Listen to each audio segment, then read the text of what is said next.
So here we are.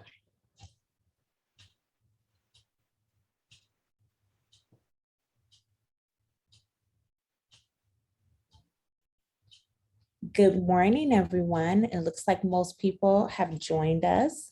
Welcome to the CAP Summit 2021. My name is Veronica Parker, coordinator with the CAP Technical Assistance Project. Looks like we have about 218 people who have joined us and a few more who are in the waiting room that are joining us at this time. We apologize for the small delay, but we will go ahead and get started at this time. So before we get started, I will go over a few housekeeping items just to make sure that we have a great experience this morning during our opening sessions. So I'll go over our housekeeping items and then I'll turn it over to Renee Collins, Director of the CAP Technical Assistance Project and OTAN, the Outreach and Technical Assistance Network. So here we go. All right, so first and foremost, we are recording this session this morning. So the recording will be made available in our vFairs platform tomorrow. So throughout your conference experience, all of the sessions that you attend, the recording will be made available the following day. So just note that as you are moving forward during sessions. Next, the buttons at the bottom. As we have been in this Zoom platform for almost 2 years now, just as a reminder, the following buttons are available to you at the bottom of your screen, one being your audio and video. At this time, we are requesting that everyone is muted. If for any reason someone become unmuted, we'll go ahead and mute you again. You do have the opportunity to use your video, so if you'd like to share your lovely face with us, you can turn on your video by clicking on the start video button. You are able to see the participant list. So right now I'm seeing that there are 261 of us in this room. So you're able to see who was with us this morning. You are able to use the chat. So throughout today's opening sessions, there will be an opportunity at the very end for questions. So if you do have any questions, definitely post them in the chat and we will get to them at the end of the opening sessions this morning.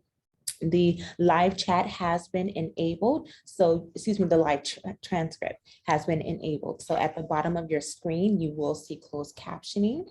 Reactions, if you hear something that you thought was amazing and you want to, give the celebratory reaction, you can do so. The heart reaction, the smiley face, whatever you like as an engagement tool. And then to leave this meeting, you will simply click on the leave button at the bottom right-hand corner of your screen. But stay with us throughout the duration of the morning session. We have some great information that we will be providing to you all. So stay throughout the entire time if you can. Next, okay, we talked about audio and video. So you have those controls available to you.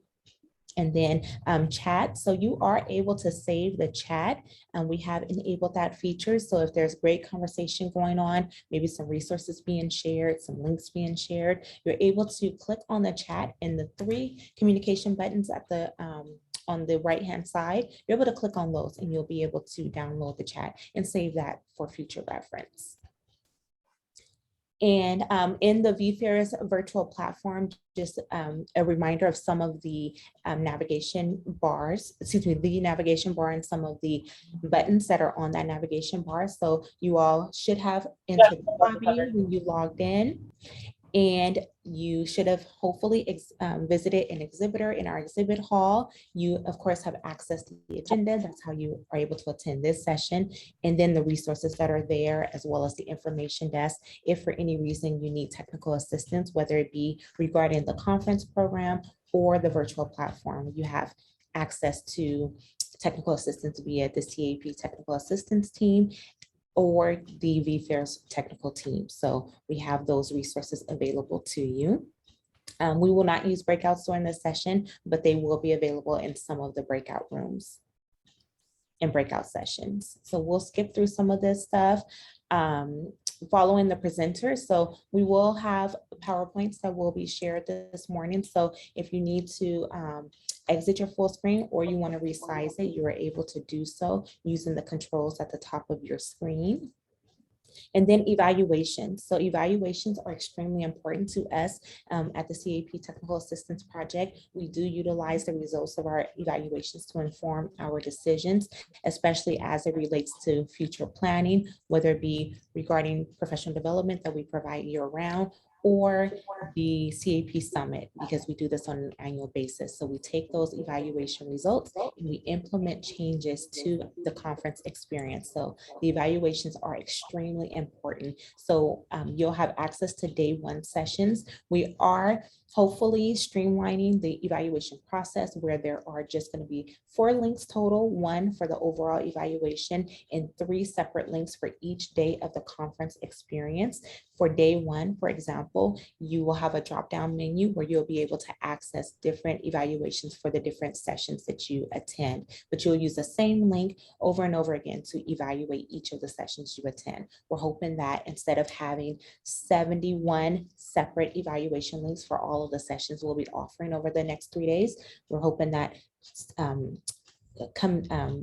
making it a little bit more systematic and only having 4 will hopefully help everyone. So we'll be sure to post a link to the evaluation in our chat, and you'll have access to it at a later time. So just a reminder to everyone, please be sure to mute yourself at any point. If someone becomes unmuted, we'll go ahead and mute you again. So that is all that I have in terms of housekeeping. Any questions you may have regarding housekeeping, please be sure to post in the chat. And I will turn it over to Renee Collins, Director of the CAP Technical Assistance Project, as well as the Outreach and Technical Assistance Network. Renee? Thank you, Veronica. Good morning and welcome to the annual California Adult Education Program Summit 2021. I want to extend a special welcome to our consortia leads and CAP members and partners with us today, as well as to our distinguished opening ceremony panel, State Director of Adult Education, Dr. Carolyn Zachary, California Chancellor's Office, Dean of Workforce and Economic Development, Gary Adams, Executive Vice Chancellor of Educational Services, Marty Alvarado, and State Superintendent of Public Instruction, Tony Thurman. My name is Renee Collins, Director of Adult Education at Sacramento County Office of Education, overseeing both the CAP Technical Assistance Project, or CAEP, and the Outreach and Technical Assistance Network, more commonly known as OTAN. It's my privilege and great pleasure on behalf of CAEP to welcome you here today. We are delighted to have you with us to participate and share in this highly anticipated event, our 5th annual CAP Summit. Thank you for being here to launch this year's event.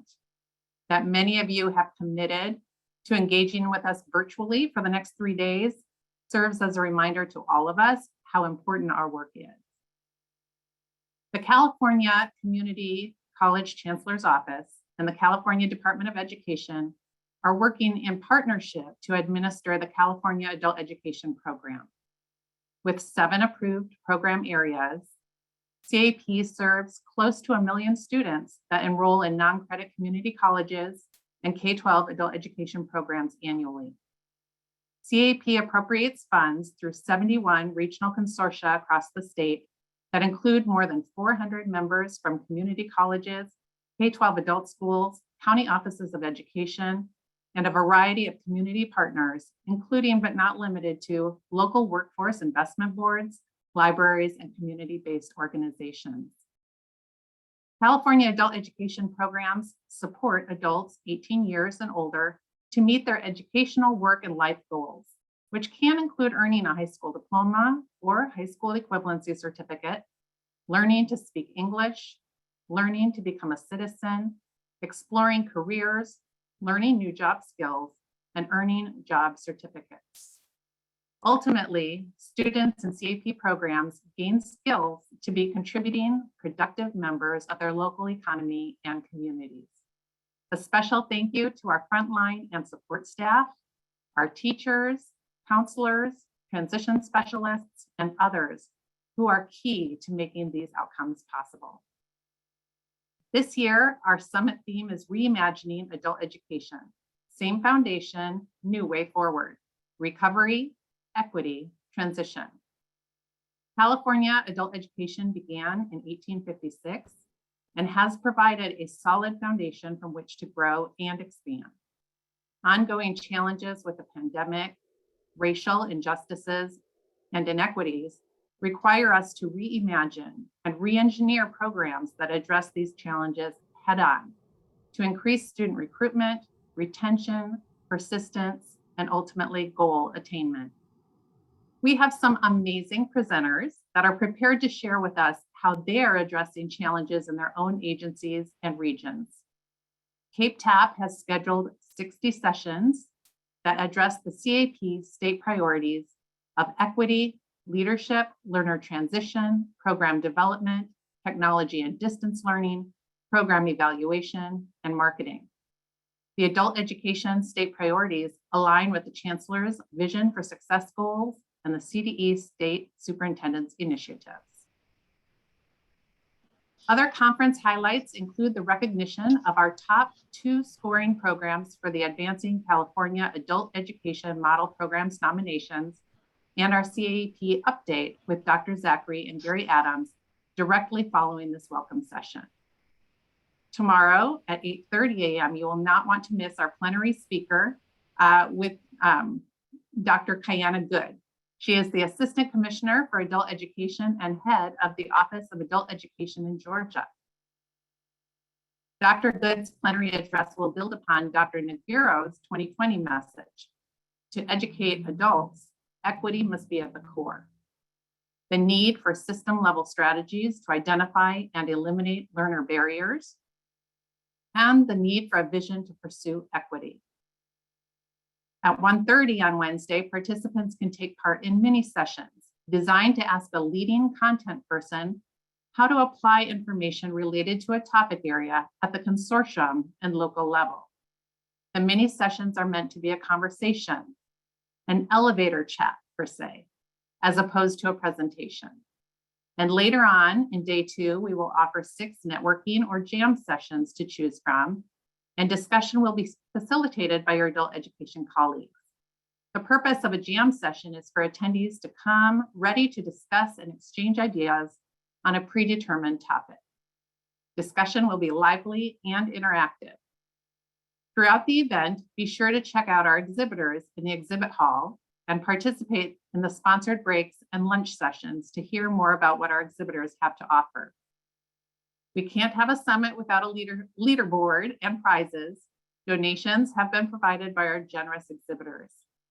Also, be sure to stop by the photo booth and share your conference experiences on Facebook, LinkedIn, Instagram, and Twitter with the hashtag CAEP21 and hashtag AdultEDU.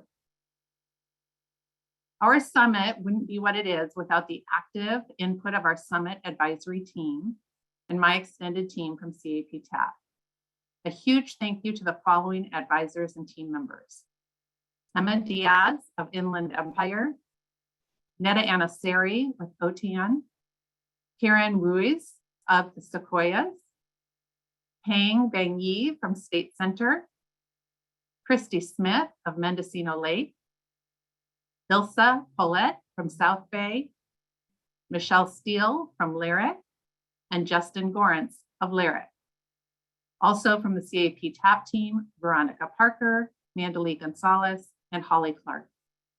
Thank you to each of you for your commitment to adult education and professional development and making the summit what it is. At this time, I would like to introduce Dr. Carolyn Zachary. I'm going to read a brief bio of hers and then pass it off to her.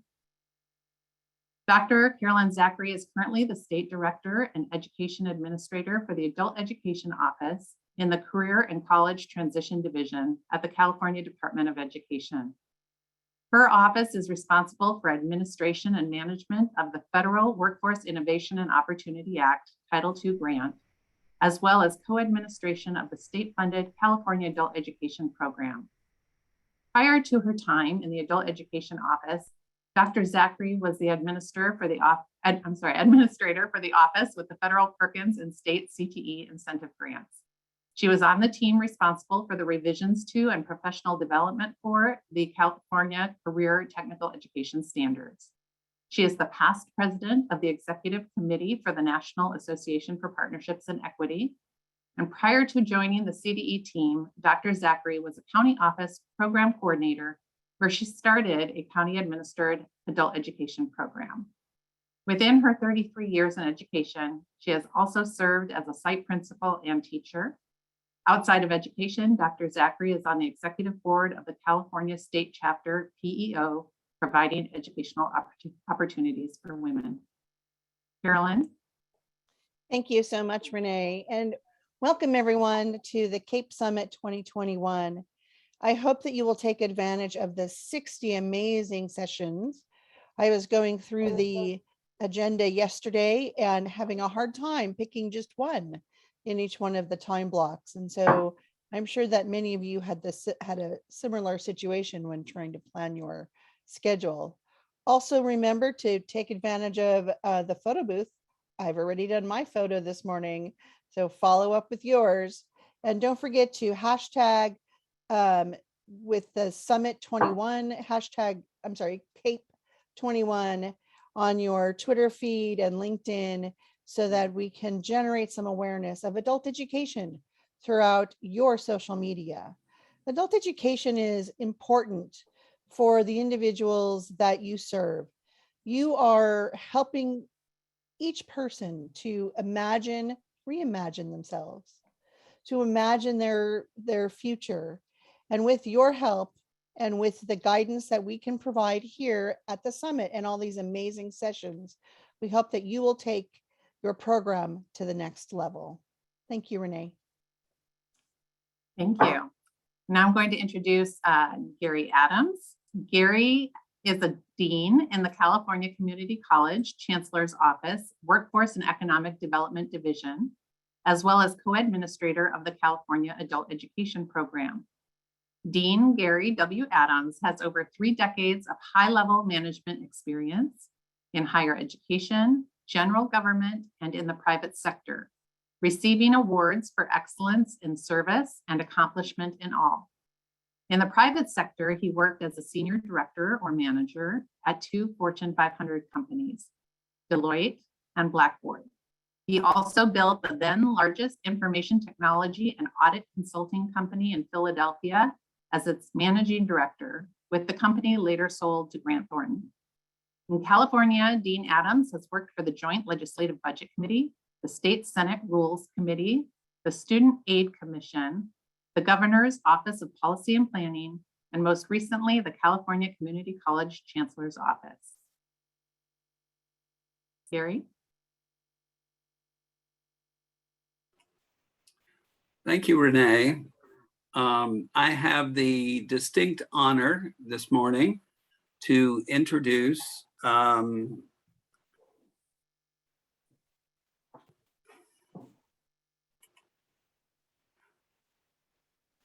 Renee, could you send Marty Alvarado the link? Gary, she has the link. I'm getting a chat message that she doesn't. Okay, I've been emailing her and she is trying to join. Okay, all right. Thank you. Sorry. Last minute logistics issues.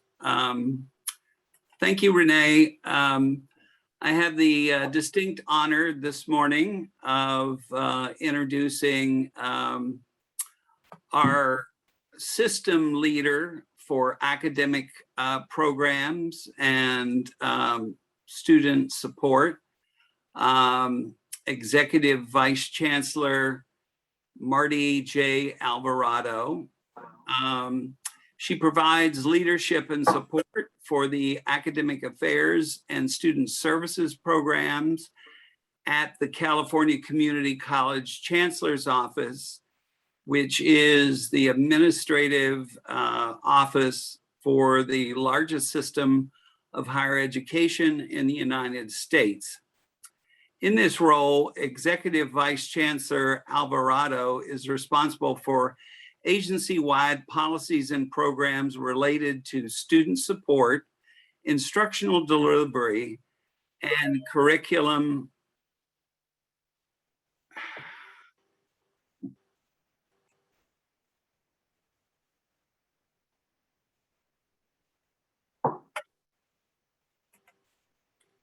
Excuse me. Could you put in the chat the link, please, Renee? Marty's trying to join. Yes, we can do that.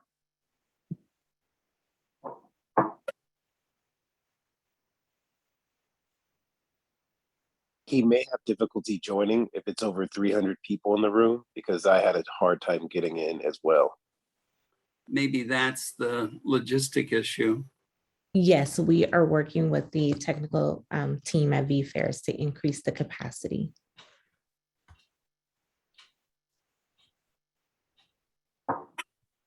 So Gary, you can keep going and we'll work on our end. Okay, thank you. I appreciate that, Veronica. As I was saying, and my apologies for the interruption, Executive Vice Chancellor Alvarado is responsible for agency-wide policies and programs related to student support, instructional delivery, and curriculum, with the ultimate aim of increasing student success rates and closing achievement gaps. Prior to joining the Chancellor's office in 2019, Executive Vice Chancellor Alvarado provided support for scaling up regional cross-sector partnerships and state systems engaged in large transformational change. This work focused on building regional ecosystems to support pathways to college and career success and economic advancement across California. With almost 20 years of experience in higher education and community college systems, Executive Vice Chancellor Alvarado brings an expertise in program development and implementation, community college engagement and partnership, industry engagement and work-based learning, and has served as a director for learning communities and workforce training.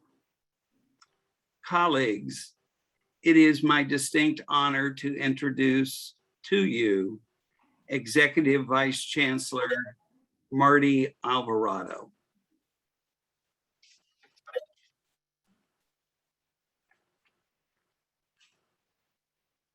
Marty is in the room and she is coming off mute. Good morning. Is that my cue? Yes, ma'am. Good morning. It's a pleasure to be here. Apparently, this is the place to be. I had a difficult time getting in because there are so many participants here. So great to see you all, or at least see your little Zoom boxes, and great to be here with you this morning. And thank you for the invitation to share a few words from our Chancellor's office. I wanted, as I was thinking about, what to share this morning, I'm here in San Diego at the CIO conference. So it is super nice to be able to be in multiple spaces. So grateful for technology this morning, because I would not have wanted to miss this. I recall being with you all pre-COVID, just before everything sort of went south, and being able to be with you in person, and the energy that was in the room around so many of the changes that were happening, several of the concerns that were surfacing, and just the opportunity to lean into the transformations that our system has been advancing. I do want to share a few thoughts on where we are with transitions, and a few thoughts on what we're hoping we all continue to do together. So as I think we shared way back when pre-COVID, we really haven't shifted courses. If anything, COVID has really helped us focus and double down on our guided pathways, and equity-centered reforms to advance the vision for success. Where we are with several of these reforms, a few key highlights, that I want to call out is you all likely have been following the state budget. We did receive an additional $50 million for the state that is focused on continuing implementation of guided pathways. We are very excited about that. However, we recognize that is, while that is necessary, it is not sufficient to keep us going. And so as we think about and plan for the rollout of those funds, what we want to make sure we are doing is having a laser-like focus, if you will, on what is the impact that we are trying to make sure we can talk about and point to as we continue to advocate for additional funding for our system, for the transformations that you all have been advancing, that we all have been advancing. So that was a near-term win, but still lots of work to do. The reason I wanted to call out guided pathways is because that is, as you all know, one of our system's key levers for transformation to advance the vision for success. And often what we hear as we're working with stakeholders across the field is this question mark around, where does non-credit fit or where does career fit, and how does guided pathways connect with the career side? And what I want to continue to push on for all of us is that we have to interrogate whether or not that question is built around our assumptions that there is something separate and different around career pathways and transfer pathways, right? And what I would challenge us to continue to wrestle with is, how do we point to where we see it and where we begin to insert ourselves as career pathway professionals into transfer pathways? And I'll try to say that a little bit differently to make sure I'm hitting that point. Every pathway, you all have heard my spiel, right? Likely, I have 2 degrees in philosophy. And my push is even philosophers need jobs, right? And in particular, all of our students need careers that help mobilize them to economic self-sufficiency. And so part of where we have to be headed with guided pathways is to really begin to blur the false divide between transfer or academic and career, right? 2 degrees in philosophy and 20 plus years in workforce development. We need the soft skills we talk about in workforce are the critical thinking skills and other soft skills that we get in our liberal arts degrees. They aren't 2 separate things. We have to really think about how we do the both and. And then core to what you all do that we really have to be building towards as guided pathways is this infrastructure that supports lifelong learning. Again, it isn't an either or. It isn't either you pick transfer or you pick CTE, right, or workforce. Right. And we've tried to talk about this and enact this with stackable credentials, right? That's our go-to, stackable credentials. And unfortunately, what we often run into is that we are trying to create these structures in spite of the structures we have that really keep these things bifurcated. Right. And so part of what I want to encourage everyone to think about as we mobilize down this road of guided pathways or continue that mobilization with this new $50 million investment is what structures need to shift if we are going to really realize an infrastructure that supports lifelong learning. Where does credit for prior learning fit in? How does the non-credit side of the house really evolve in order to be best positioned to meet those demands and really integrate? Now, mind you, again, I mentioned I'm here with the CIOs. This is my message to them as well. How do the transfer, how does the credit side, how do they create an infrastructure that is best prepared to integrate with the non-credit side so that we are building towards that structure of lifelong learning? And so, what will be harder to do, but what we all have to really begin to wrestle with as we are going on this learner's journey of evolution is really thinking about how do we also begin to let go of credit and non-credit as constructs, right? And really think about centering lifelong learning, right? However we get there, the end goal is students' ability to access lifelong learning, building upon their previous learning and continuing to move forward in ways that are validated through transcripting, right? And so that also requires that we continue to evolve how we think about what our role is, right? Within teaching and learning and within the credentialing space.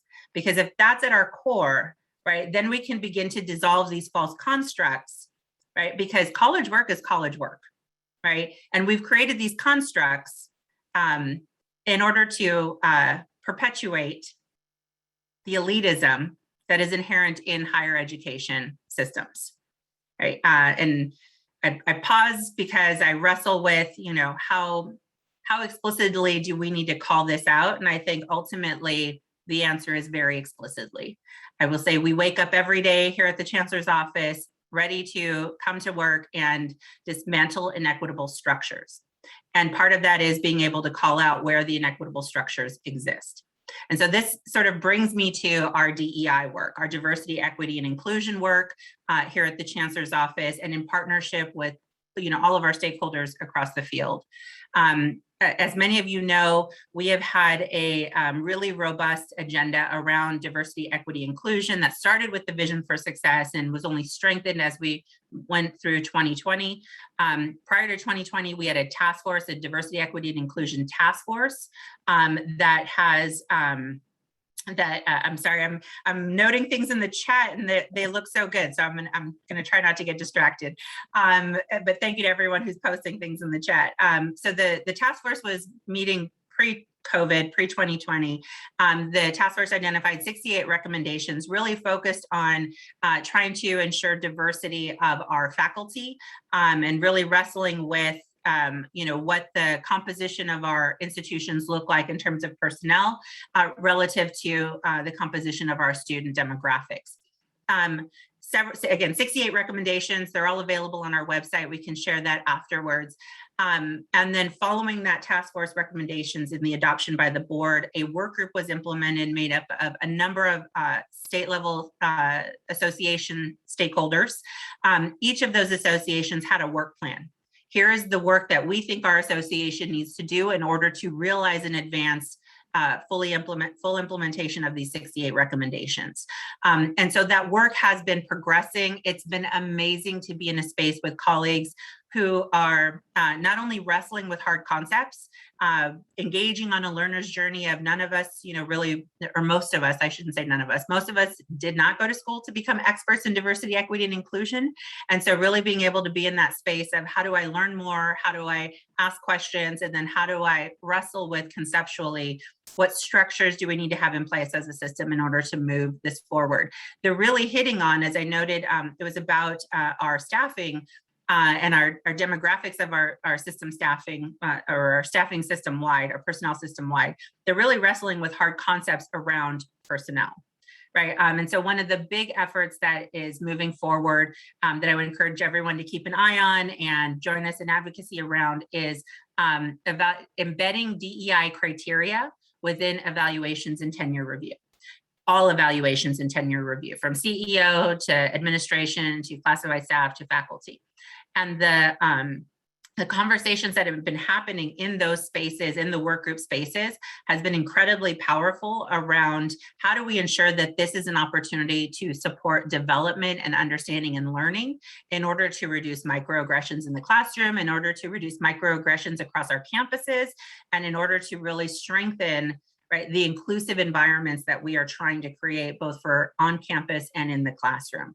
And so it's been incredibly powerful to hear your colleagues' comments and questions and engagement in this topic. We will have a presentation to our board in November. I would encourage you all to listen in on that and hear about some of the work that's happening there. But new regulations are planned to be proposed in January that really focus on evaluation and tenure review, embedding DEI criteria in evaluation and tenure review. And we are very, very excited about that. I think what it does for us is sort of draw lines in the sand of the messaging and the expectations that we are trying to communicate to the world, that this is a place where everyone belongs, right? And that's super, super critical as we move forward. So I talked about guided pathways. I talked about our DEI work, some critical components. What I also want to note for for today is that we continue at the state office in our advocacy for additional resources, new changes to policy and regulations, cleanup language. We have a lot going on around AB 705 equitable placements. We have a lot going on around equitable transfer outcomes. You may have also heard that we are busy rolling up our sleeves trying to figure out how we implement common course numbering and a few other efforts. I will pause a moment on common course numbering because I'm sure lots of folks have lots of questions on that one. Part of what is required in the legislation around common course numbering is that we convene a state work group task force that helps us map out an implementation plan for how we ensure that a common course numbering system actually serves students better. So the whole intent of this is that it is student facing and that the way we implement has to ensure that students benefit from the effort. So we have some updates and some work that's happening around how we make sure that we are starting with a solid foundation of the research and a strong implementation plan that we share and communicate prior to any sort of activities mobilizing. What I would also encourage you all to stay attuned to is our consultation council. So transfer is a topic that our consultation council has prioritized. And so we are bringing regular updates around equitable transfer outcomes, including common course numbering, to that space. And so we'll be continuing to provide updates to those stakeholders. I think I will pause there because I'm just firing off lots of stuff. But what I really want to emphasize is that guided pathways is really our signature reform around transformation. So if nothing else, continue to be thinking about what are those friction points, what are those integration points, and how do we begin to dismantle them? And what are the high leverage points? So you all are with students all day, every day. If there are friction points in your way, if there are structural barriers that we can be addressing, please surface those and say, these are the things we need removed in order to best serve our students. So that's when I think of guided pathways, that's at the core. It's not, is it academic or is it, career or whatever it is. It is really, are there friction points that we need to be removing for students? At the core of this, the second point I wanted to make sure I leave you with is equity. Who is benefiting from our current structures? How do we ensure that we have the right structures in place so that it is equitable in terms of who is benefiting? And how do we begin to make sure that we are having those conversations so that we don't have, I saw pop up in the chat a little bit ago, we don't have those second-class citizen experiences, because that is 100% what we are trying to address and move away from, right? Because our learners are here to learn. They're not here to be judged on which classes and which courses or which content. Everyone is learning when they come to us. And that's what we need to be focused on. The last thing is that there is a lot happening. That third point that felt like lots of stuff swirling, it's because there's a lot of stuff happening at the state level, a lot of new legislation, a lot of questions around funding, new state budgets. We're just beginning advocacy for 22-23 state budgets. So stay tuned, keep an eye on the stuff that is happening and swirling at the state level. And if there are questions or concerns or, what's happening there, please don't hesitate to reach out to us. We're always happy to talk about all the stuff that is swirling at the state level. So yes, and then I see a few items in the chat, and I will say, we can't, to some of the points around decentering whiteness or not being race neutral, what I want to make sure that we are continuing to talk about is that we have to operate with intentionality, right? We have to be clear about who our redesigns are aiming at and how we ensure that we are disaggregating data and being transparent about who we are intentionally designing for. So thank you for all of that. Thank you for all the work that you do and inviting me to join you today. And please don't be a stranger. Come and harass us at the Chancellor's office. We love hearing from you. Thank you.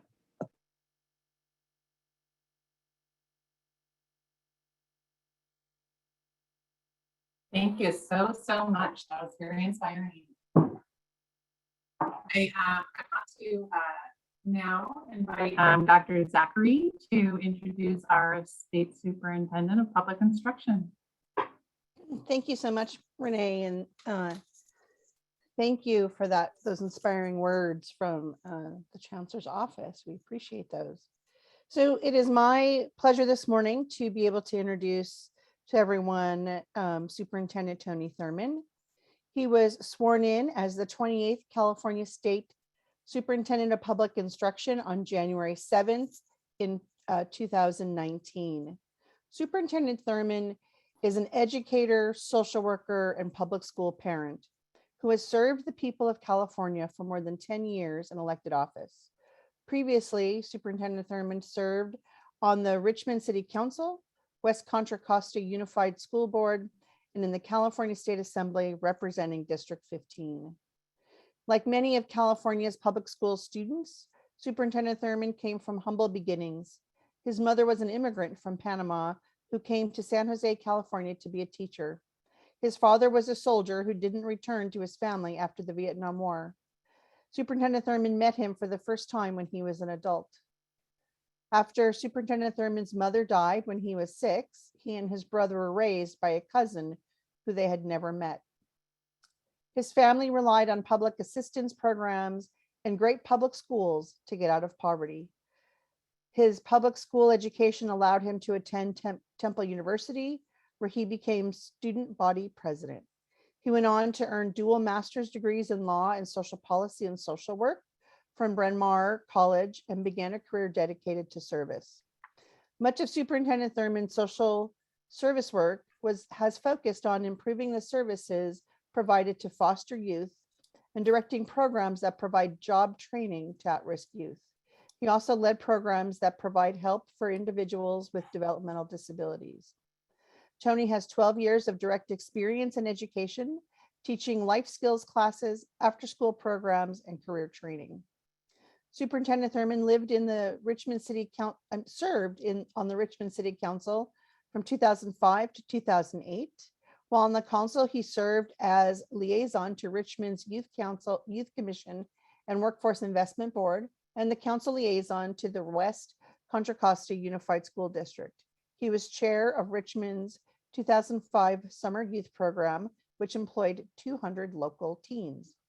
Superintendent Thurmond served from 2008 to 2012 on the West Contra Costa School Board, where he coordinated a plan to keep schools open during the 2008 recession. Superintendent Thurmond helped restore fiscal solvency and local control to the school board while supporting campaigns to put millions of dollars towards preserving counseling, after-school, music, and athletic program. Under his leadership, the school board rebuilt dozens of schools to provide state-of-the-art student learning facilities. Superintendent Thurmond funded programs to help students learn about and apply to top universities. He also led efforts to expand drug and alcohol treatment services for youth and to bring nutrition and wellness programs to schools. Additionally, Superintendent Thurmond spearheaded a campaign that reduced school suspensions by 27%. Education is at the core of Superintendent Thurmond's legislative record. He authored legislation that successfully expanded the free lunch program, bilingual education, and the Chafee Grant College Scholarship Program for foster youth. Additionally, his legislation guaranteed preferential voting rights for student school board members, improved access to families for early education and childcare, and shifted millions of dollars directly from prisons to schools. Superintendent Thurmond introduced legislation to expand STEM education, improve school conditions for LGBTQ youth, and tax private prisons to fund early education and after-school programs. In recognition of his social service leadership, Superintendent Thurmond has been a fellow in the Annie E. Casey Foundation's Children and Family Fellowship Program. Superintendent Thurmond lives in Richmond with his 2 daughters who attend local public schools. They are his inspiration and his constant reminder about the promise of our neighborhood schools and the strong future that every student deserves.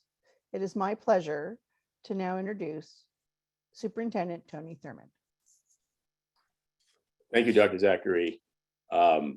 I think you said it all. And so I'll just make a few brief comments. Thank you for that very kind introduction. Good morning, buenos dias, a good day to all. Thank you to all the adult education leaders and staff, educators, participants, and partners. Thank you for your comments, Chancellor Alvarado, and for all the great work everyone is doing to reimagine adult education. I want to thank our staff. Thank you, Dr. Zachary, Pete Callis, Renee Collins, and others who are working on the California Adult Education Program and the Technical Assistance Program, and the many, many partners in the consortium. You know, as I come to you, my thoughts are really with various members of my family in my community who have utilized adult education opportunities, like many in my family who pursued either a GED, adult education. As Dr. Zachary mentioned, my family includes many who have emigrated here from Panama, and that has also meant the opportunity to use adult education programs to study and learn to be able to move towards citizenship. My first real introduction in a formal way to adult education came from my time serving as a school board member. And I had the joy of working with wonderful educators and administrators and participants. I also watched that often adult education got treated like some kind of after effect, rather than recognizing how important and powerful it is as a way of helping the parents of our students to support their own development, but also to support their students' development. And I served on a school board that was facing financial challenges that we ultimately overcame. But along the way, our K-12 schools said, hey, let's borrow money from adult education to help the district stay solvent. But there was never a conversation to say, how do we continue to invest and reinvest in adult education? And I think those are the conversations that sometimes play out, and that we need to, as we reimagine adult education, really give it the support that it deserves, to make the investments that it deserves. We have a California budget that has record investments, and there are many who are projecting that the next budget will see record investments as well. Let's make sure that we see a historic investment in adult education programs. And I'd like to help lead that conversation with all of you who are doing the important work in our community, whether it's through our community colleges, our pre-K through 12 institutions, or apprenticeship and training programs. We know that there's so many great offerings for anyone and for everyone. As we try to work through this pandemic and all the challenges that it provides, literally our health and safety, trying to overcome the barriers that have come from race, and seeing things like the killing of George Floyd and the spike in hate against the Asian American Pacific Islander community, the mistreatment of unaccompanied minors. We know that adult education has an important place in helping our schools do a better job of connecting to our families, of having what we call family engagement. During this pandemic, through the partnership with many foundations, I was able to launch a new family engagement division at the California Department of Education, so that we can do a better job of connecting with families and helping schools do a better job of connecting with families. Through that, we're building our first ever parent advisory council statewide to advise the state superintendent and the governor and the legislature on all matters related to school from the standpoint of parents. And so I say that to say that we'd like to build a very strong partnership and a deep nexus to programs around adult education. Thank you for reimagining adult education. In this moment, we must do everything that we can to reimagine education. We have to acknowledge that even up to now, education hasn't always been good enough for all of our students. But we have an opportunity in this moment to build back better, to make sure that everyone has access to a computer or access to high-speed internet, to be a part of the initiative that I've just launched to make sure that our students learn to read by 3rd grade, to make sure that they're a part of the initiative that includes biliteracy, so that our students learn to read and write in more than one language, to be a part of our effort to support Black student achievement. Because while we care about the achievement of all students, we continue to see that the achievement gap continues to widen and has deepened during the pandemic. I believe that we can build back better. I believe that in spite of the challenges that we are facing, we can reimagine an education system that does better for all of our students, our 6 million pre-K through 12 students, and our adult education students. And I think that there should be no daylight or separation between the two. We should do all that we can to steadfast work towards supporting them, because all of our students and families will benefit. So you have my commitment and my pledge. Let's get together and talk through the details and think through how, as we reimagine adult education, we also think through what are the resources that our state and our sectors need to provide to support it going forward. Dr. Zachary, I'm looking forward to hearing what comes out of today's conversation. I continue to be a fan of adult education, and if you allow me to help champion its cause throughout our state and throughout our nation. Thank you all for the opportunity to say a few words, and I look forward to hearing what comes out of today's convening. Have a great day, everyone. Thank you so much. Build Back Better, New Way Forward. It's all the speakers this morning have been very inspiring. So thank you. Thank you for being with us.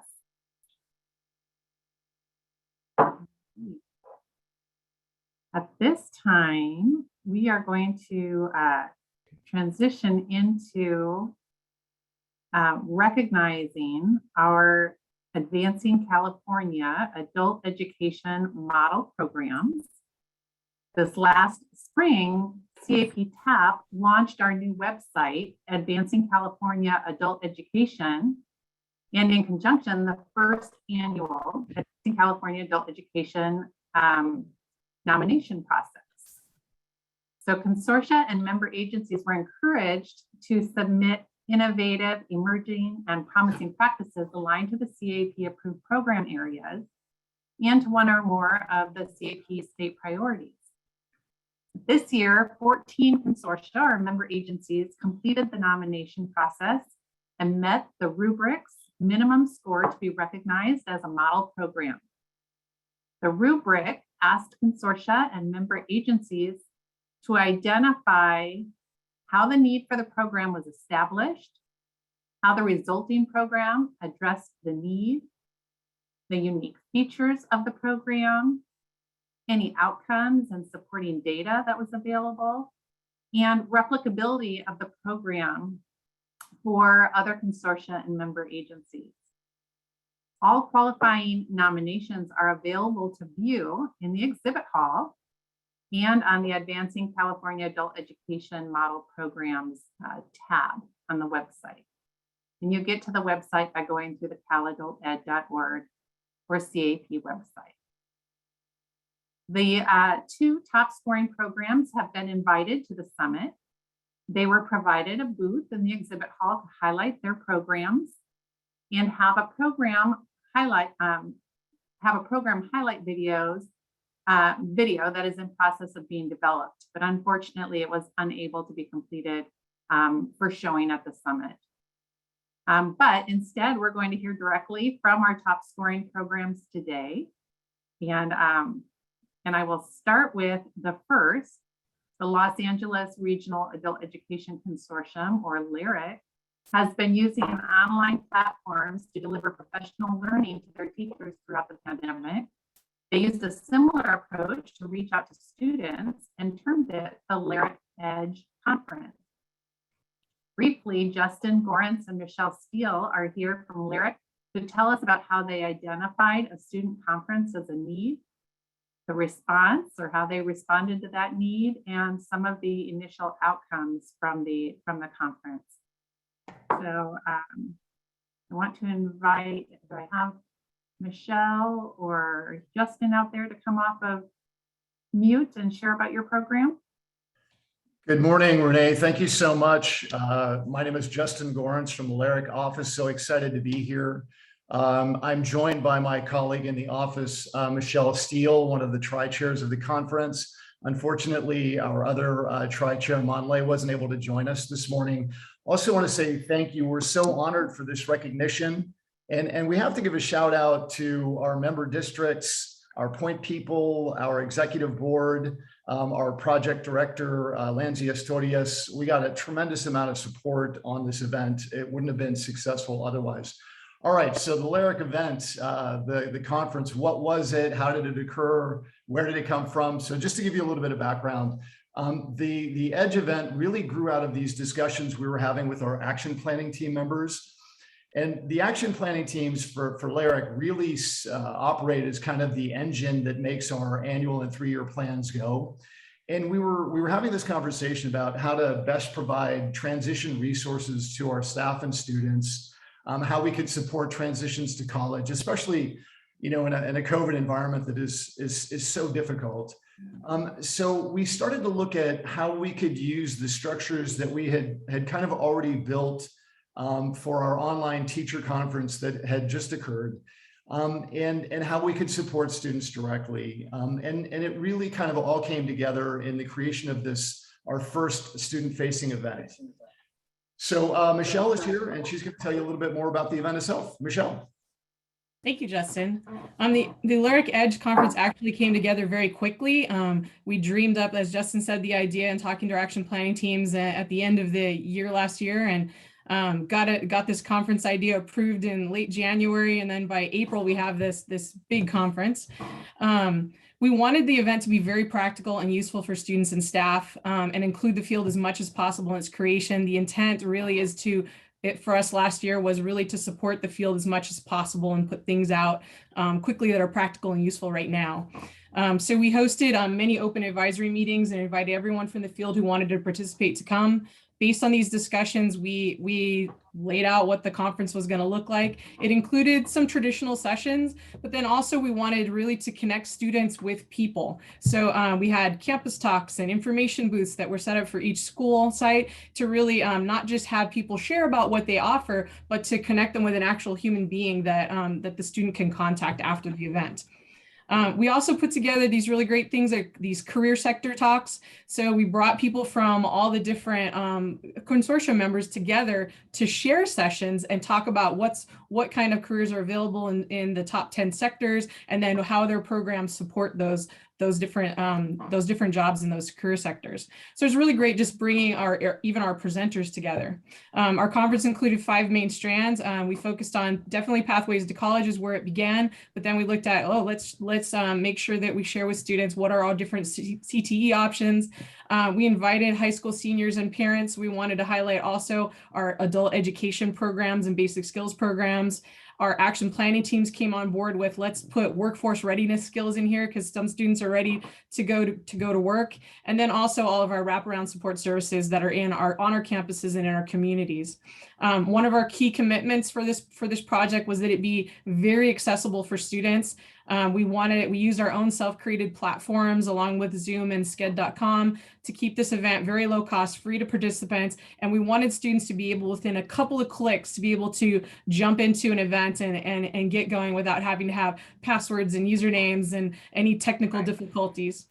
And whoever would have been scheduled for lecture that day, I believe he covered it provided us a great way just of starting those conversations about creating pathways and that college going culture on our campuses and for all of our students. Wrapping up some of our outcomes, here's back to Justin. Yeah, so I'm sorry, Michelle, I was like caught up in what you were saying. It really was an awesome event. So we had really great outcomes. We were really gratified. It was the best attended event we've ever had. We had over 700 people participate. We had 115 sessions. It was like 3 days. We had sessions in Spanish. We had all of our member districts participated.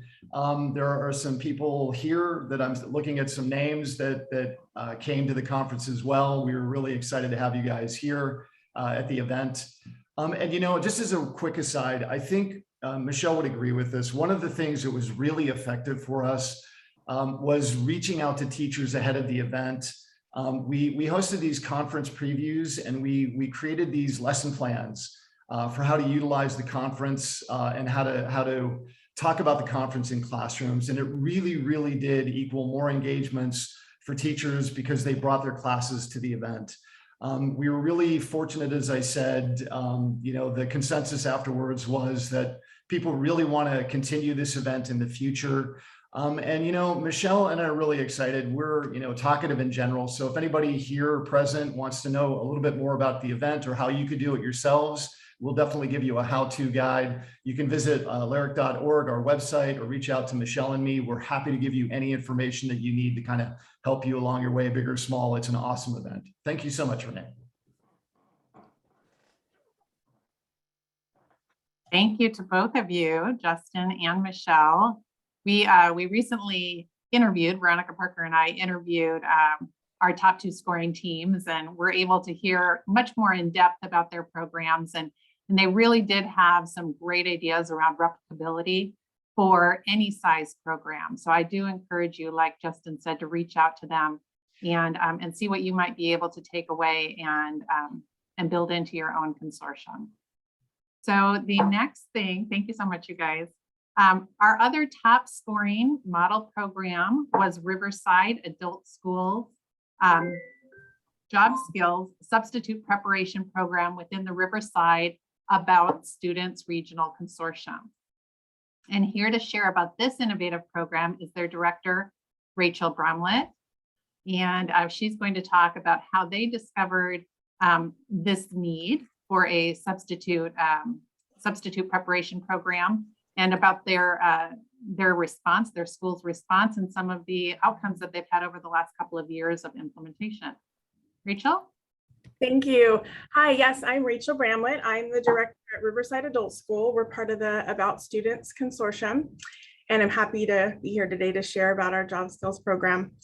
So a few years ago, we were having students who were experiencing difficulty finding jobs, navigating the application process, specifically if they wanted to work in the school district and needed to complete the EdJoin process.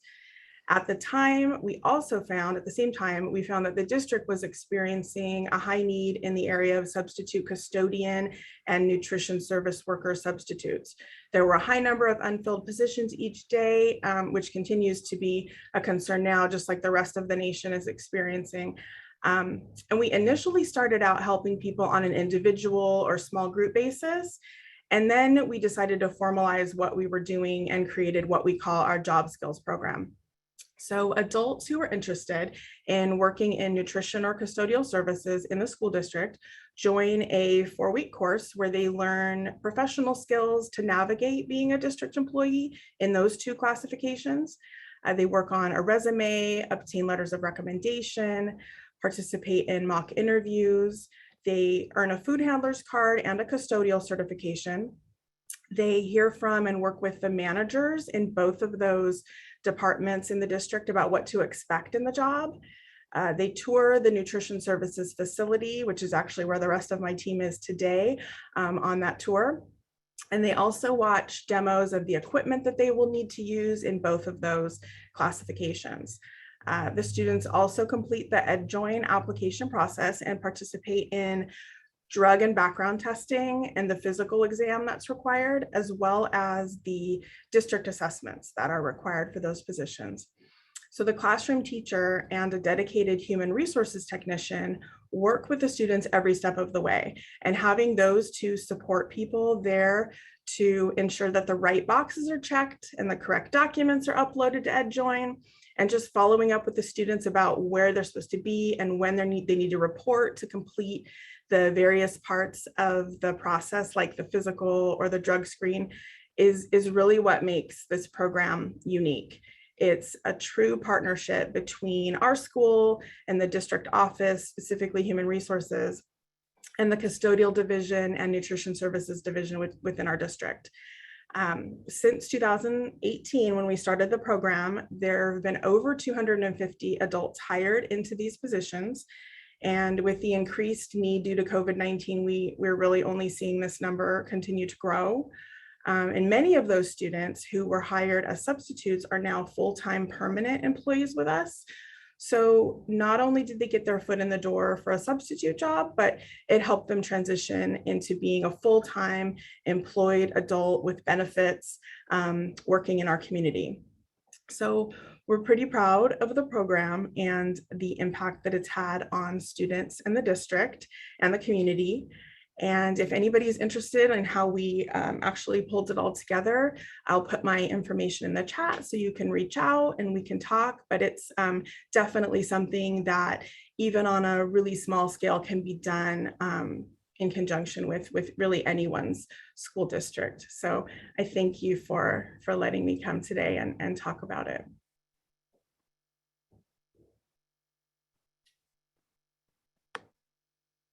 Forgot to take myself off of mute. Thank you so much, Rachel. I was just thinking I've got chills because it's just, you know, incredible what you've been able to do over the last couple of years. And I did want to say, when we met to interview the Riverside Adult School group, they had 3 students on the line, and I believe 2 of them were now full-time employees. And they just had such inspirational stories and such a feeling of connection to the school and to the community and to the district they were supporting. So really, really inspirational. Thank you so much for sharing about your program today, and congratulations to your program for being one of the top scoring programs. Again, I want to thank Justin and Michelle for sharing about the Lyric Edge Conference. Your program was just as inspirational. And thank you to our other programs, our other 12 programs, for contributing to the Advancing California Adult Education website. We are looking forward to growing this program in future years. And we do encourage you to submit a nomination, and those nominations will open up in the next couple of months for consortia and member agencies to share some of your best practices. So at this point, I am going to pass the baton to Dr. Zachary and Gary Adams, and they are going to continue with their CAEP update.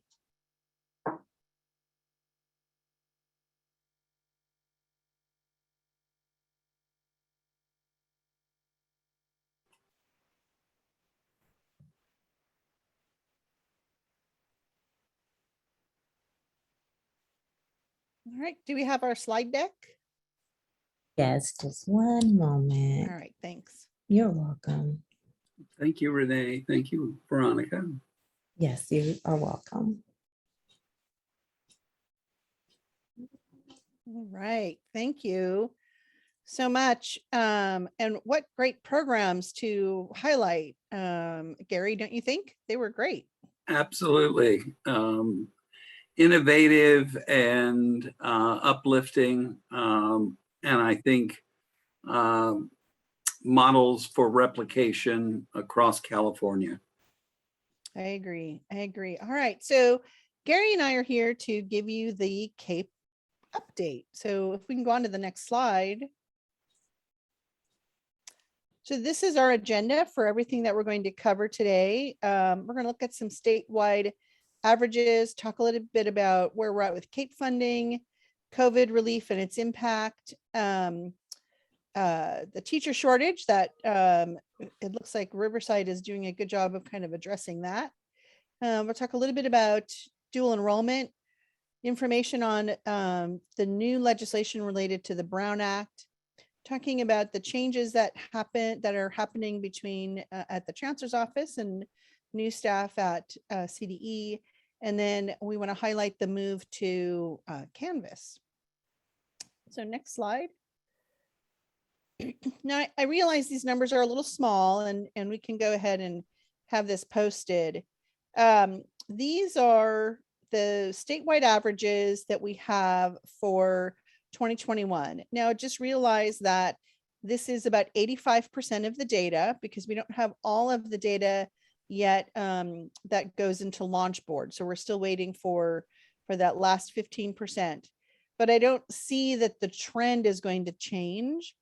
And I know that this is a trend nationwide, and that we are seeing a sharp decline in enrollments, and we here in California are experiencing the same decline that our other adult ed programs across the United States are seeing.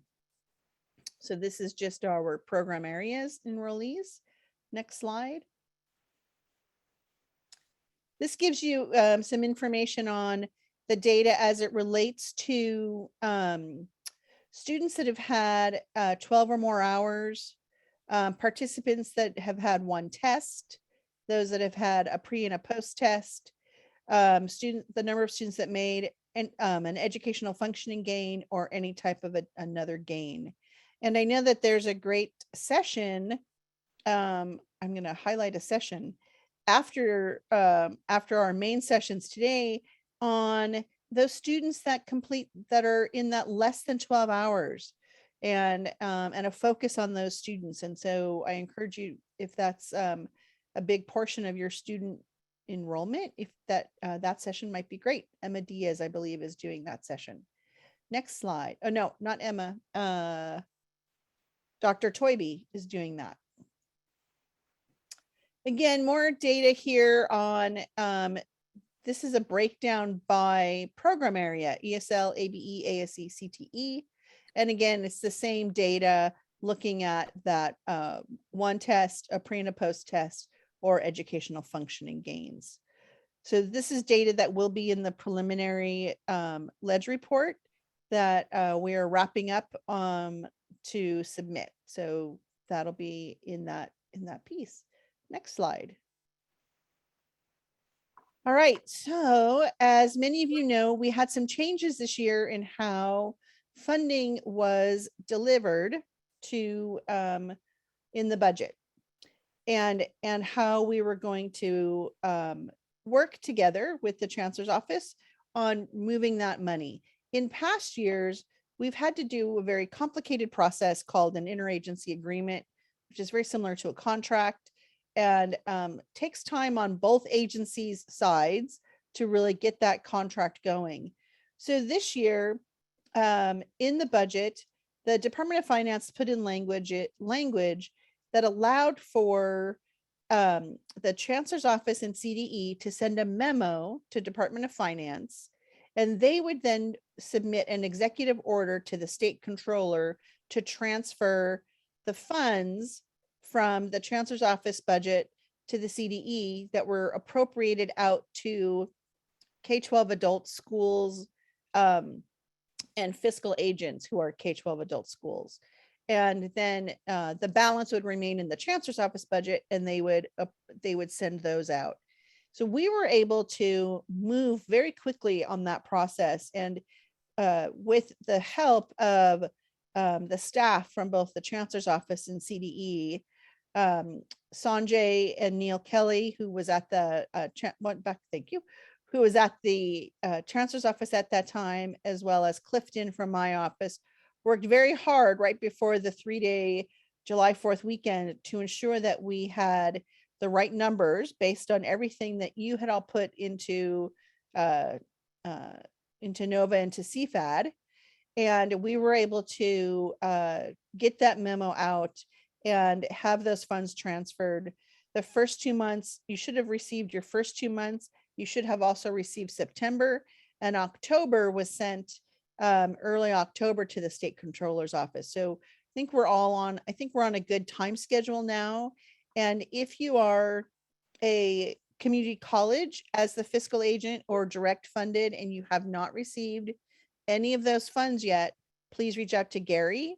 And the same is true on the K-12 adult side. If you're the fiscal agent or direct funded and you have not seen those funds yet, please reach out to my office and we will see what's going on. We are able to work with our staff to look back in the records to see when certain funds were forwarded to your county coffers or to the community college. Next slide now. All right, so COVID updates. I've been getting a lot of questions, and I don't know, Gary, if you've been getting these questions as well, but it's really related to the vaccine requirements. And so I'm going to address sort of the K-12 adult side, and Gary, if you could address the community college side, that would be most appreciated. And so the question has been, are adult schools included in the vaccine requirements when the governor made the requirement that students all have to be vaccinated? And it really is based on your local district policies. So I know that we have some districts that are telling, that are making a policy that includes adult education students. And therefore you have to follow that policy. We have some districts that are silent on adult education. And in those districts, you want to follow your current practices for vaccine requirements for adults in your school. So if you don't require adults coming into your programs to have any vaccinations, then you would follow that moving forward. If you do require vaccinations, then adding COVID is just part of your normal operating process. And so that's where that is when it comes to students. And again, the same holds true for staff. And it's really based on what your district is requiring. We are looking into the staff requirement for K-12 adult schools through our legal office and waiting to hear more information on that. So Gary, any information that you can share on the community college side of this? So thank you, Carolyn. Certainly, there are 72 community college districts, 116 colleges that have various programs across California. Local control is in force, and vaccination requirements are, as Carolyn indicated, with K-12 districts, the purview of the local district. So all non-credit programs would follow whatever the district policy is regarding vaccination. For example, in supposedly my free time, I'm an adjunct professor of history at Delta College in Stockton. Delta College requires all of its employees and students to be vaccinated. So that's and it's a single college district, as opposed to a multiple college district like LA or Los Rios. So back to you, Carolyn. All right, thanks, Gary. And so the other questions that we've been receiving have to do with COVID relief funding. And in the past, we have any information that's been received from the U.S. Department of Education and the Division of Adult Education and Literacy related to COVID relief funding, we have pushed out to all of you, letting you know where adult ed has been specifically called out. I have read through some of the Q&A pieces for the COVID relief funding as it relates to higher education, and I haven't seen any distinction in any of that between credit and non-credit. And so I know that there's been some differences in some of our local community colleges related to that. And so I would encourage you to reach out to Gary if you have concerns or questions about that. All right, next slide. All right, we all know there's a teacher shortage, and we had a question. One of the questions that's come into the CAEP TAP office has been asking what's going on with the CTC and the Chancellor's Office Instructor Alignment Project. And unfortunately, I'm just going to tell you there's nothing going on since we've worked on this several years ago with the Legislative Analyst Office, the LAO. There was an impasse, and we're not at a place where either the CTC is going to drop the credential requirement, nor will the community colleges want to pick up a credential requirement for instructors. And so right now it's really each system is really going to continue to be siloed in this area, unfortunately. And so I'm sorry that that's not good news on either front of that. We also know that there was some legislation passed that was allowing for, on the credential side, on the K-12 adult side, for a fee waiver for those getting a new credential, and that adult ed was specifically called out in not being eligible. And my office is researching that through our government affairs office and trying to determine why adult education was specifically called out as not eligible when CTE was listed as eligible. And oftentimes they call out both of our credentials together. And so it's just interesting that it was specifically called out. And I know and that you all are experiencing teacher shortages just as everyone else. On that other quick piece about teacher shortages, just a reminder that we have a couple districts that are having some big issues right now, and they're pulling adult education office staff in to teach at the K-12 or substitute at the K-12 level. And just a reminder that this is not that's not adult education. So CAEP funds or WIOA Title II funds cannot be used for that activity. And the district will need to be using their local control funds for that because it will be an audit finding with your district auditors as well. And it's just not an appropriate use of our state CAEP funds that are really solely for the purpose of adult education, whether it's in an adult school or a non-credit program. So next slide.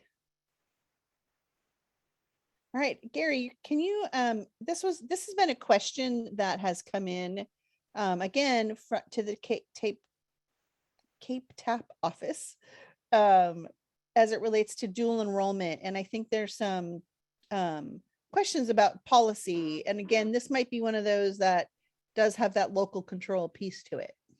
Yes, indeed it does. Thank you, Carolyn.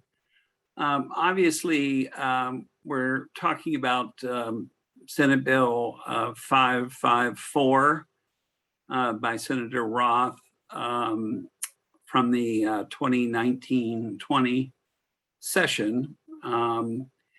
And the key provision that adult education educators will be interested in is that the legislation expands dual enrollment to include students attending a non-credit or adult education high school seeking a diploma or equivalence program. This is significant. I can tell you that the Chancellor's office is very focused on dual enrollment. As the system for adult ed has experienced COVID impacted enrollment challenges, so has the community college system in general in California. And so we are looking to dual enrollment as one of the growth areas for enrollment in our programs. In particular, we have a number of leaders across the state in non-credit, and non-credit is definitely going to become increasingly important over the next several years. This change does allow apportionment as a result, and the education code is cited there.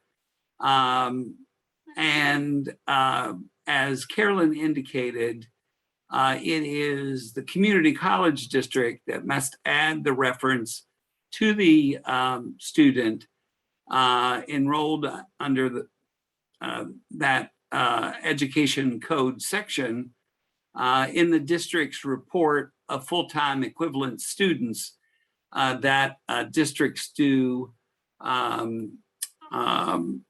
every semester. With that, Carolyn?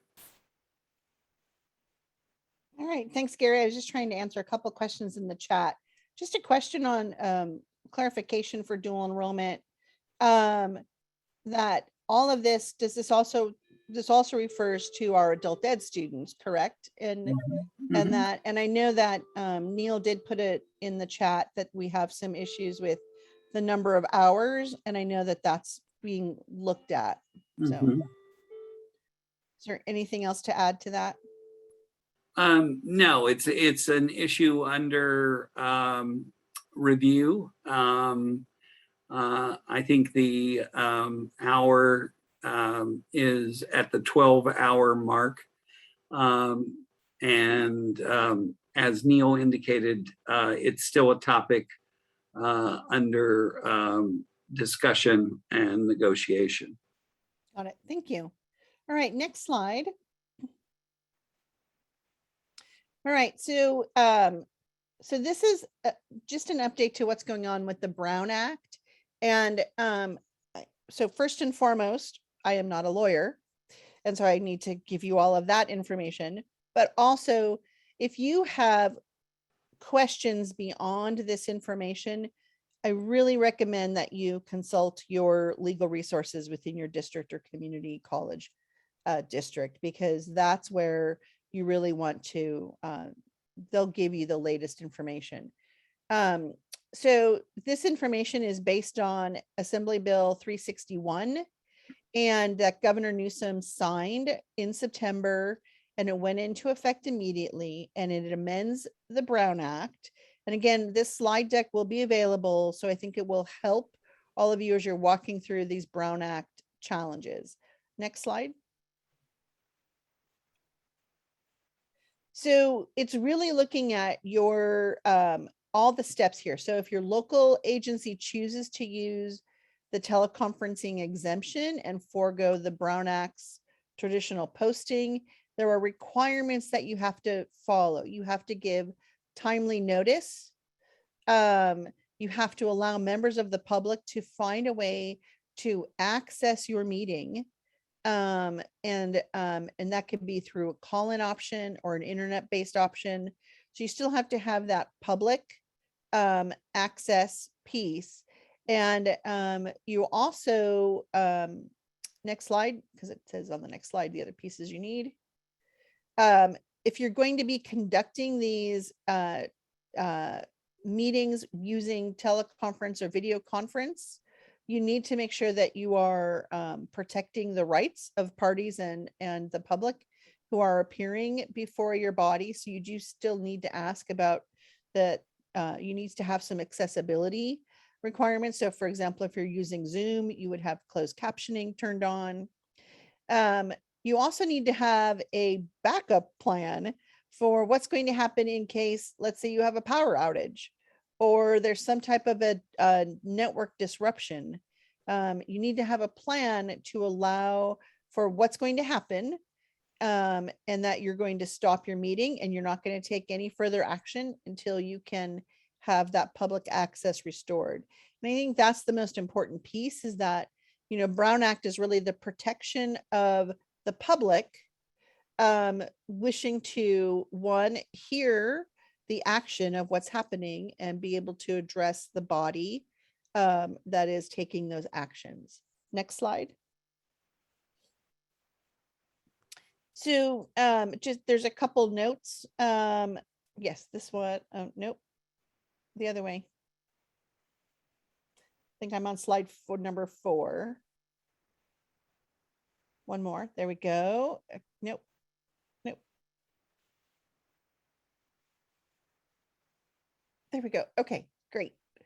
So just a couple of notes on this page, on this slide, that if you you need to make sure that that information on if your meetings are disrupted, that needs to be in your public notice, and that you have to ensure that there is options for people, again, to have even written public comment. Okay, next slide.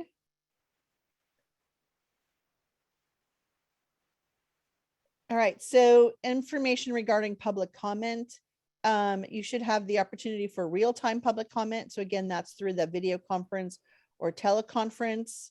And that if you're using, it says if you're using, you can use a third-party system like Zoom, right? And people can register in and put in their public comment ahead of time if they want. Oftentimes you can do that if you do Zoom webinar in a Q&A feature. And let's see, in that the Brown Act, just a note here that although the Brown Act does not allow a local agency to require a meeting attendee to provide their name and address as a condition of attendance, that a third-party internet provider may require the person to register for that system. So if you're using something that requires a registration, that piece is allowed. But as the consortia doing, holding your meeting, you would not be having access to that. Next slide.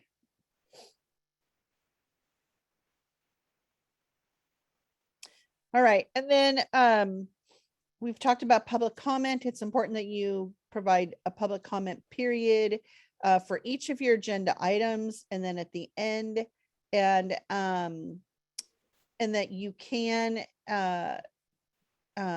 have some limited, you can limit the amount of time a person can speak, but you can't say we're only going to take 30 minutes of public comment. So just another point there that's important. And I think this is really, again, this is a quick summary of the Brown Act. And I know that I'm sort of watching the time here, and I know that there's supposed to be a break between this session and the next one. And so these slides will be available. Veronica does have this slide deck. And so, and also we are recording this.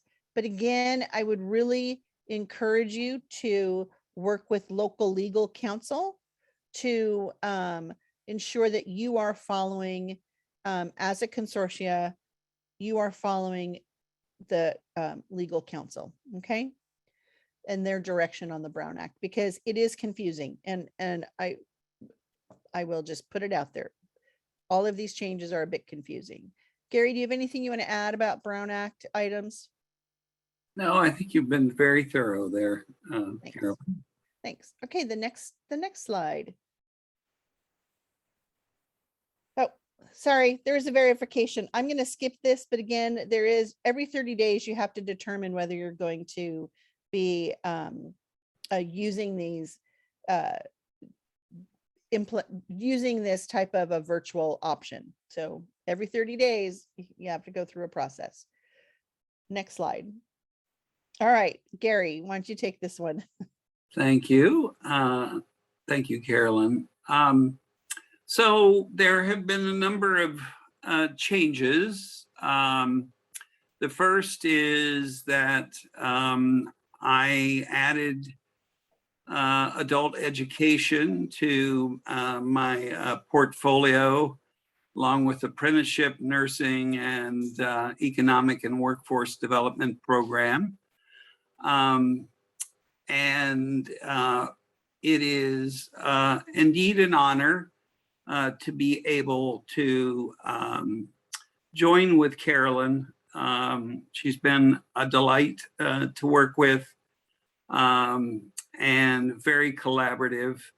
I think the Chancellor's Office is looking forward to our work together with the California Department of Education to make adult education better for our students and for the citizenry.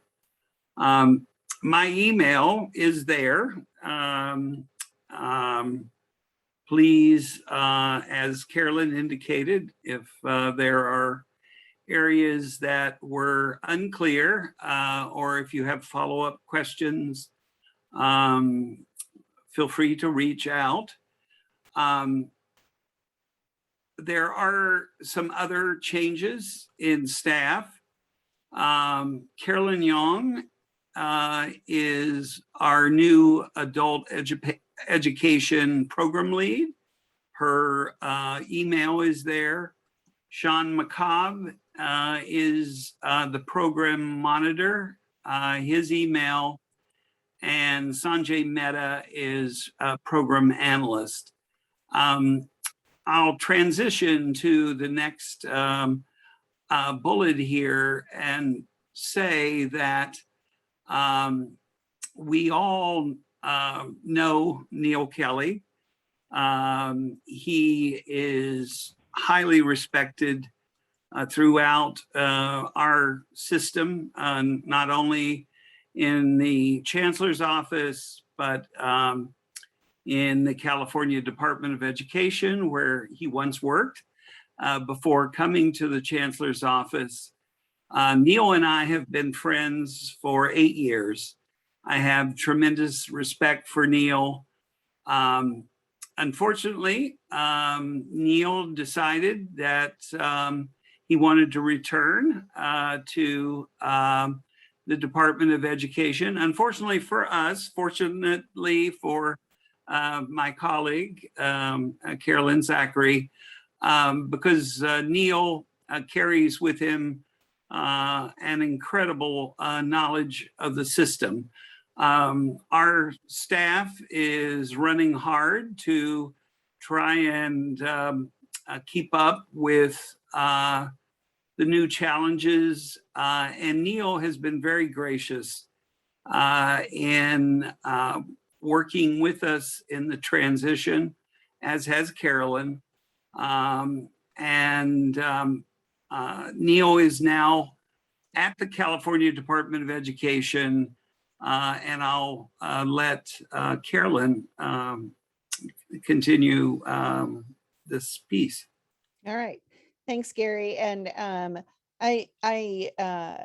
we are happy that Neil has stayed in adult education, and that we are able to have his expertise in our office. And I know he is answering a lot of questions and still helping out a bit with some of the transition at the chancellor's office.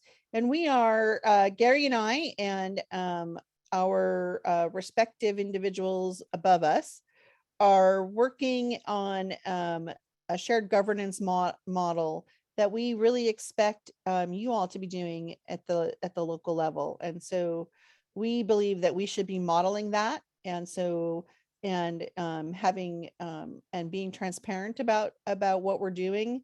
And so we'll be working on those pieces and providing updates as we continue to move forward with our work together. Next slide. So just a real quick plug for Canvas. And I know that Renee and Veronica can talk about this a bit later, but we are on the WIOA side of the house, we've invested some of our WIOA dollars into switching learning management systems from moving away from Moodle and towards Canvas. And we really hope that you will consider joining this effort to move towards Canvas. We know that if students are familiar with a platform, a learning management platform, that they have an adult school, that it really eases that transition to the credit side in community college. And so, and we're seeing this also in our school districts. A lot of our high schools are also moving to Canvas to, again, ease in that transition of students. So if you want more information, please contact the CAEP TAP and they will get you connected with what they're doing in moving towards Canvas and how you might be able to get that as well. Next slide. All right, here's a poll question for you. 3-year planning. This is really our last slide before Gary and I take any questions that you might have if we're doing that, Renee and Veronica. But here's your question about 3-year planning. What is your 3-year plan status? We are well on our way. We're waiting till after the summit, as there will be a lot of great information. Or what? A 3-year plan? So Veronica, if you could launch the poll. Yes, Carolyn. So there's a system issue and my poll has been inactive. Okay. Inactivated. So if everyone can type your responses in the chat, please. Yeah. Put your responses in the chat. I thought it would be fun to see how many of you were like, what? A 3-year plan? So I'm glad to see that so many people are well on their way. A couple of people are waiting for the summit. No one is questioning that there was a 3-year plan to begin with. So so that's all great news.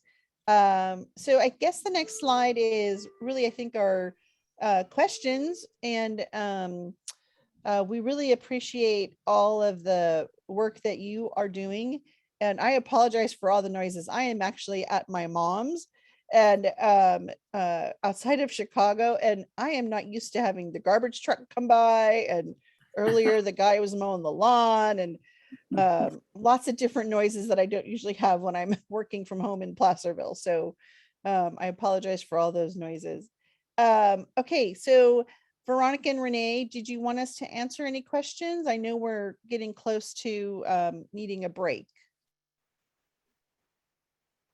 Yes, I am scrolling through the chat and I think you have addressed the questions. Okay, great. And I think if there's any others in the chat, we can pull those and we could address those at another time.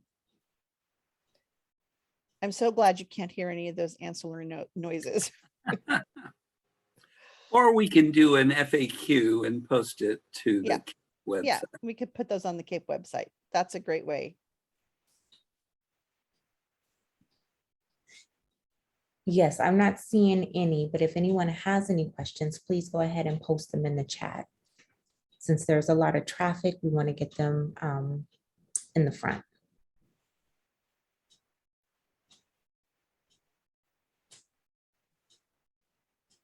All right, so I think given the time, and maybe what we'll do is we'll look for those questions in the chat, Veronica, if any come in, and then as Gary suggested, a great idea, we'll just do an FAQ and get it posted on the CAEP website.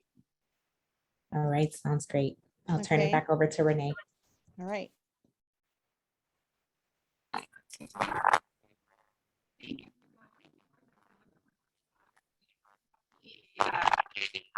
Renee, your audio is not working properly.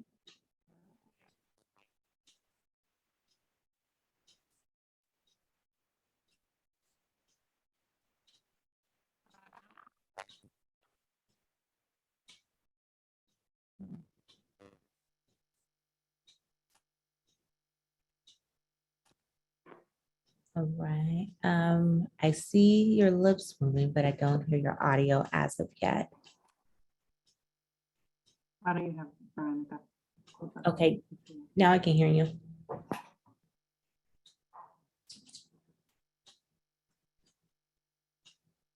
Okay, so it looks like maybe Renee, your audio is not working properly.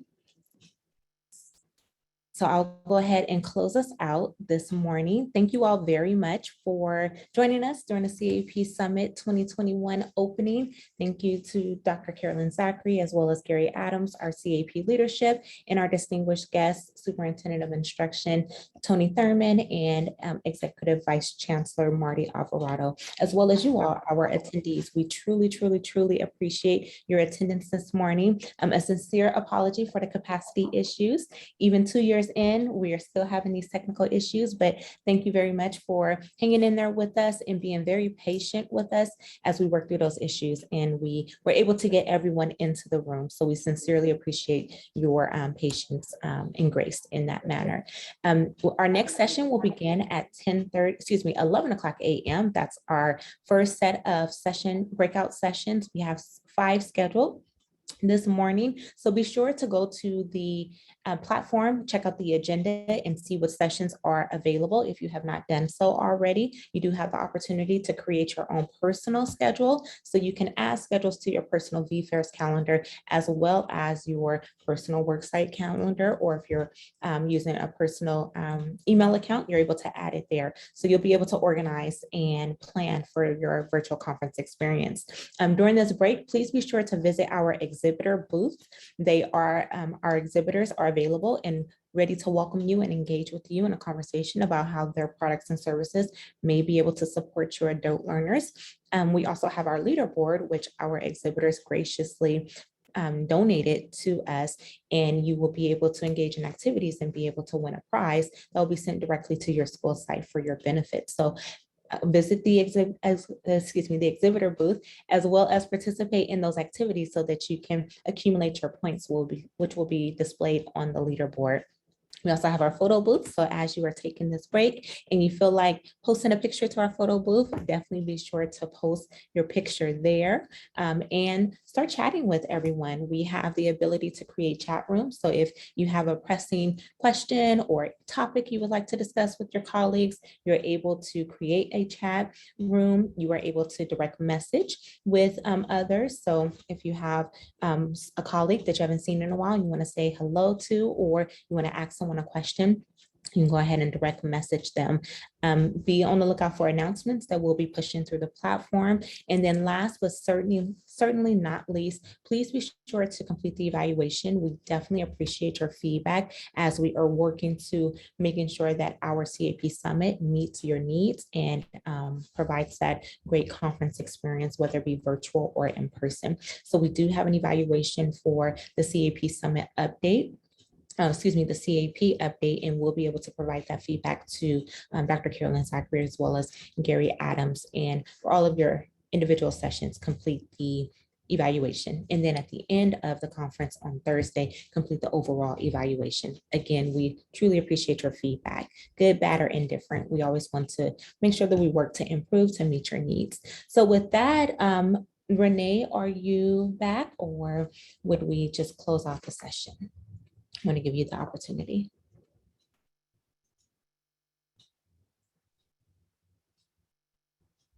Are you able to hear me? Yes. All right. On my end, it's looking very slow, and I keep freezing in my frame, so I might have to turn off my video at some point here.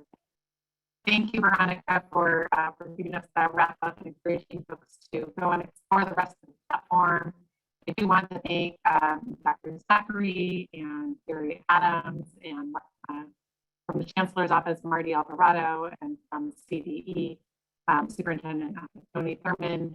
Everyone was wonderful and inspiring, and a real great kickoff to our Summit 2021. So thank you for being with us. Enjoy the rest of the conference, and don't hesitate to reach out and definitely fill out those evaluation forms. That is what helps us to continue to grow and improve every year. So we do appreciate getting those. Have a great conference experience. We'll talk to you soon.